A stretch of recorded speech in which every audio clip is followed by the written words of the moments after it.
Olá, na aula de hoje vamos falar sobre a manutenção preditiva. Manutenção preditiva é o último tipo de manutenção e o mais moderno dos três. A manutenção preditiva é definida pelas atuações que são feitas nas máquinas de acordo com as alterações em parâmetros de controle. Ela é conhecida na engenharia de manutenção como um método que tem a finalidade de indicar, por meio de softwares e equipamentos, as condições de funcionamento e desempenho de uma máquina em tempo real. A manutenção preditiva proporciona o monitoramento do aparelho em questão. Ela é aplicada para o acompanhamento de diversas condições, como as elétricas, as mecânicas, as hidráulicas e as pneumáticas. Por meio desse controle de parâmetros e métricas, é possível que os responsáveis pela manutenção monitorem a degradação dos equipamentos. Tudo isso evitará que ocorram perdas para a empresa. Esse tipo de manutenção carece de alguns investimentos em sensores, softwares e computadores, por exemplo. Somente com o uso da tecnologia pode-se monitorar os parâmetros das máquinas, pois a manutenção preditiva pode ser feita de forma remota. Ou seja, ela dispensa que os equipamentos sejam inspecionados fisicamente e assim não são necessárias paradas e desmontagens, por exemplo. Então isso se torna uma vantagem. Entre as vantagens da manutenção preditiva temos o aumento na vida útil do equipamento, controle dos materiais, como peças, componentes, partes, entre outros, e seu melhor gerenciamento, diminuição dos custos de reparos, melhoria da produtividade da empresa, diminuição dos estoques de produção, limitação da quantidade de peças de reposição, melhorias da segurança, credibilidade no serviço oferecido, motivação do pessoal de manutenção e boa imagem do serviço após a venda, assegurando o renome do fornecedor. Existem alguns métodos de manutenção preditiva, que são o estudo das vibrações, a análise dos óleos, análise do estado das superfícies e análises estruturais de peças. Em relação ao estudo das vibrações, todas as máquinas em funcionamento produzem vibrações, que aos poucos levam-nas a um processo de deterioração. Essa deterioração é caracterizada por uma modificação da distribuição de energia vibratória, pelo conjunto dos elementos que constituem a máquina. Observando a evolução do nível de vibrações, é possível obter informações sobre o estado da máquina. O princípio de análise das vibrações baseia-se na ideia de que as estruturas das máquinas, excitadas pelos esforços dinâmicos, que são as ações das forças, dão sinais vibratórios, cuja frequência é igual à frequência dos agentes excitadores. Se captadores de vibrações forem colocados em pontos definidos da máquina, eles captarão as vibrações recebidas por toda a estrutura. O registro das vibrações e sua análise permite identificar a origem dos esforços presentes em uma máquina operando.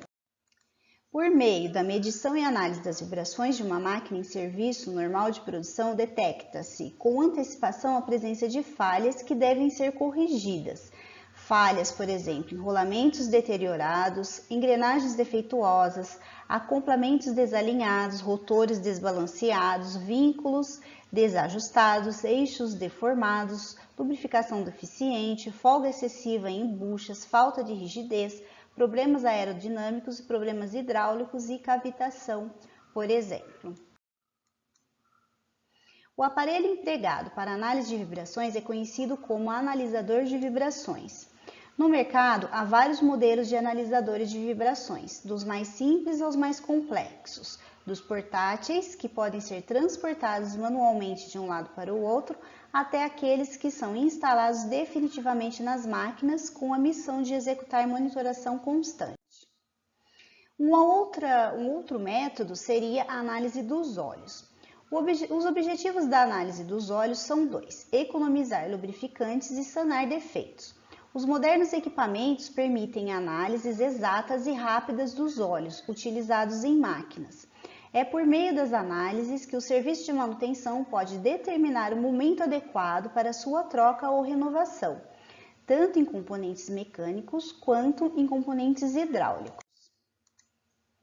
A economia é obtida regulando-se o grau de degradação ou de contaminação dos óleos. Essa regulagem permite a otimização dos intervalos das trocas. Permite identificar os primeiros sintomas de desgaste de um componente. A identificação é feita a partir do estudo das partículas sólidas que ficam misturadas com os óleos. Tais partículas sólidas são geradas pelo atrito dinâmico entre peças. A análise dos óleos é feita por meio de técnicas laboratoriais, que envolvem vidrarias, reagentes, instrumentos e equipamentos. Entre os instrumentos e equipamentos utilizados temos os viscosímetros, centrífugas, fotômetros de chama, pHômetros, espectrômetros e microscópios, entre outros.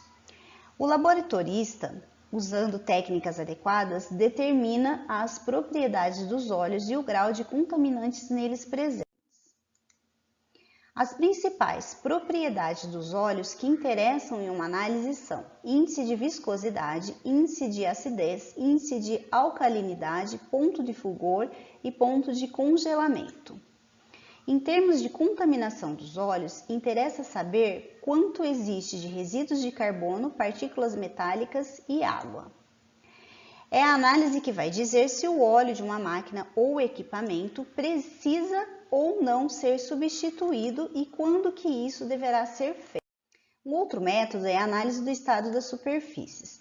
A análise das superfícies das peças, sujeitas aos desgastes provocados pelo atrito, também é importante para se controlar o grau de deterioração das máquinas e de equipamentos. A análise da superfície abrange, além do simples exame visual com ou sem lupa, várias técnicas analíticas tais como endoscopia, holografia, estroboscopia e molde e impressão. O último método é a análise estrutural. É por meio da análise estrutural que se detecta, por exemplo, a existência de fissuras, trincas e bolhas nas peças nas máquinas e equipamentos. Em uniões soldadas, a análise estrutural é de extrema importância.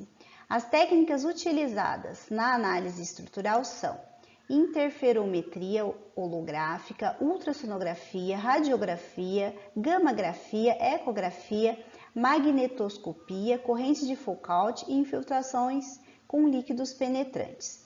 Por hoje é só e até a próxima!